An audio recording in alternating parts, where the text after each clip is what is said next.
Welcome to the Advanced Dual Health and Life Coach Certification. Today we're discussing wellness coaching modules, more specifically about the habit relapse prevention and tracking wellness metrics. Introduction. Habit formation and behavior change are cornerstones of improving overall health and wellness. However, the process is often more challenging than simply setting goals. Clients frequently encounter setbacks known as habit relapses, which can occur due to stress, lack of preparedness, or deeply ingrained patterns. These relapses can lead to frustration, self doubt, and abandonment of healthy habits if not addressed effectively. Therefore, supporting clients through these challenges while emphasizing the importance of consistent wellness tracking is pivotal for long term success. Habit relapse prevention isn't just about willpower but involves understanding behavioral psychology, identifying triggers, and building strategic plans to realign with goals when setback occurs. Simultaneously, monitoring wellness metrics, quantifiable measures of health and lifestyle changes helps the coaches and clients assess the progress objectively. Combining these approaches helps the clients achieve sustainable improvements by reinforcing their commitment with the data and personalized strategies. Key points. Understanding habit relapse and its cause. Habit relapse refers to reverting to previous behaviors, often after a period of success with a newly formed habit. Relapse is common and natural part of long-term behavior change, not a failure but rather an opportunity to learn and adjust the strategies. Common causes of habit relapse. Stress and emotional triggers. Emotional distress often pushes individuals towards old coping mechanisms. For example, a client might abandon their fitness routine during a stressful work deadline. Lack of preparedness. Without preemptive planning, clients may struggle to sustain habits in challenging environments. Imagine a client who misses meals due to an unpredictable schedule derailing their healthy eating plan. Take a moment to have a look at the diagram about habit and addiction, differences and similarities. Unrealistic goal settings. Setting overly ambitious goals without considering the client's current environment or readiness can lead to burnout. Lack of reward system. When the habits do not feel enjoyable or rewarding, clients will lose motivation. Strategies to address relapse. This could be normalizing relapses, performing trigger audits, developing coping mechanisms, and framework for recovery. 2. Components of effective habit relapse prevention. Creating preventive strategies requires a combination of emotional, behavioral, and practical integration. Self compassion training. Teach the clients to adopt a kinder internal dialogue. Research shows that clients with higher self compassion recover faster from the setbacks. Micro habit system. Small, easy to achieve actions serve as the building blocks for habit recovery. Accountability structures. Create an environment where the clients are accountable to someone or something to stay committed. Positive habit substitution. Help the clients replace their unhealthy habits with constructive alternatives. The role of wellness metrics in sustainable habits. Tracking wellness metrics ensures that the clients can gauge their long term patterns objectively. It also creates accountability and provides insight into what strategies work. The key wellness metrics would be physical metrics, the mental metrics, behavioral metrics, and some advanced metrics. Take a moment to have a look at the diagram on the right about the employee well-being metrics. Benefits of using metrics. You have a lot more clarity and objectivity. You have a lot of motivation enhancement. Accountability reinforcement. With clear data, both the coach and the clients can identify whether progress aligns with expectations or needs readjustment. How to track metrics. You may use technology integration, manual logging systems, or any visualization tools. 4. Supporting clients through relapses. Relapses support goes beyond prevention. A coach must also guide clients in reframing setbacks and regaining momentum. Psychological recovery after relapse. You can shift the narrative.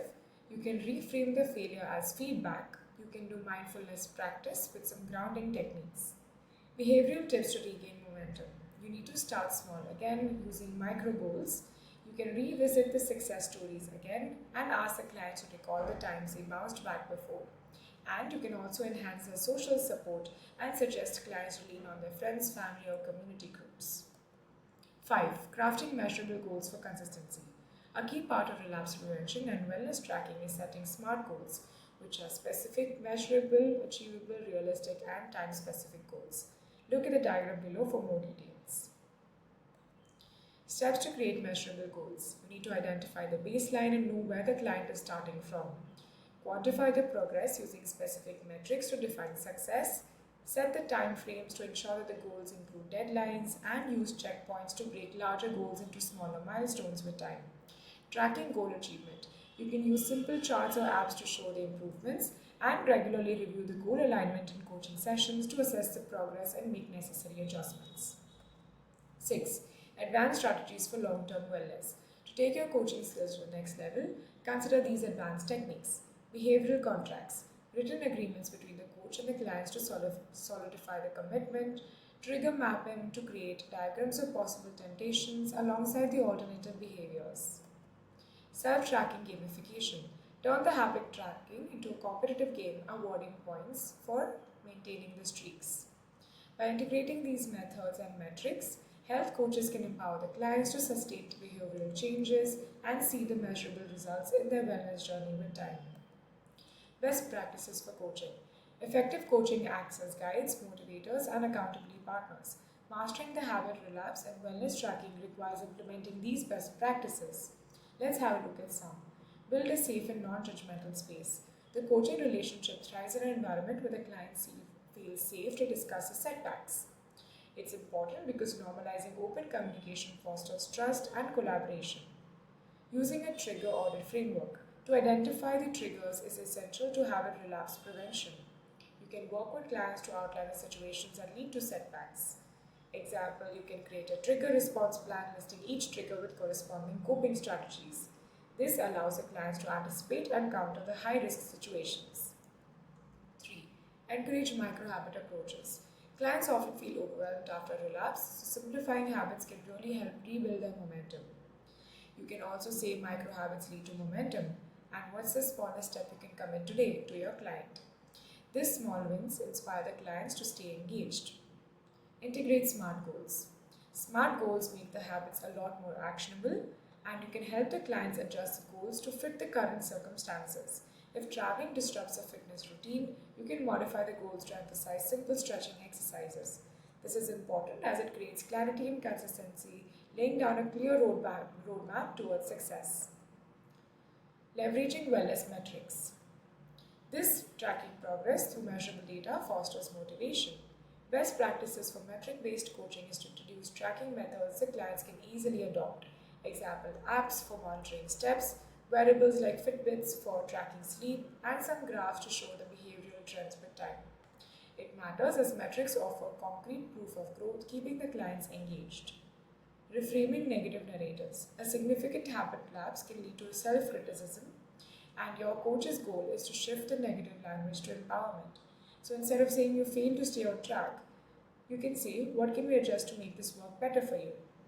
It's effective as it reduces shame and fosters positive mindset shifts. 7. Celebrate milestones. Recognizing successes validates the effort and motivates the clients further. So you can create an action plan or a reward system for each milestone reached. Example, after a 14-day hydration streak, you can suggest celebrating with a favorite self-care activity like a spa day. It works as it reinforces positive behavior through meaningful incentives. 8. Developing coping strategies for emotional setbacks. Emotion management is central in relapse prevention, as some coaching tools you can use is deep breathing to address immediate stress and keeping a journal to process thoughts. It's important as it gives the clients tools to address underlying emotions tied to habits. 9. Establish accountability mechanisms. Accountability strengthens the commitment to wellness goals, so you can use some shared tracking system where the clients can update the goal process. This is important as the accountability keeps the clients aligned to the commitments and encourages a mutual progress review. 10. Personalize the coaching strategies. No two clients are ever the same and the solutions must be tailored to their individual needs. So in implementation practices, you use the client's feedback and data to refine the approaches. So a highly motivated client may prefer detailed wellness metrics, whereas a beginner would prefer visual, simple tools. It's really important in coaching as a personalized approach reflects the client's values and increase buy-in. 11. Create a habit recovery plan. Prepare the client for future relapses by building recovery protocols. Example, how to restart with small steps or who to contact for support.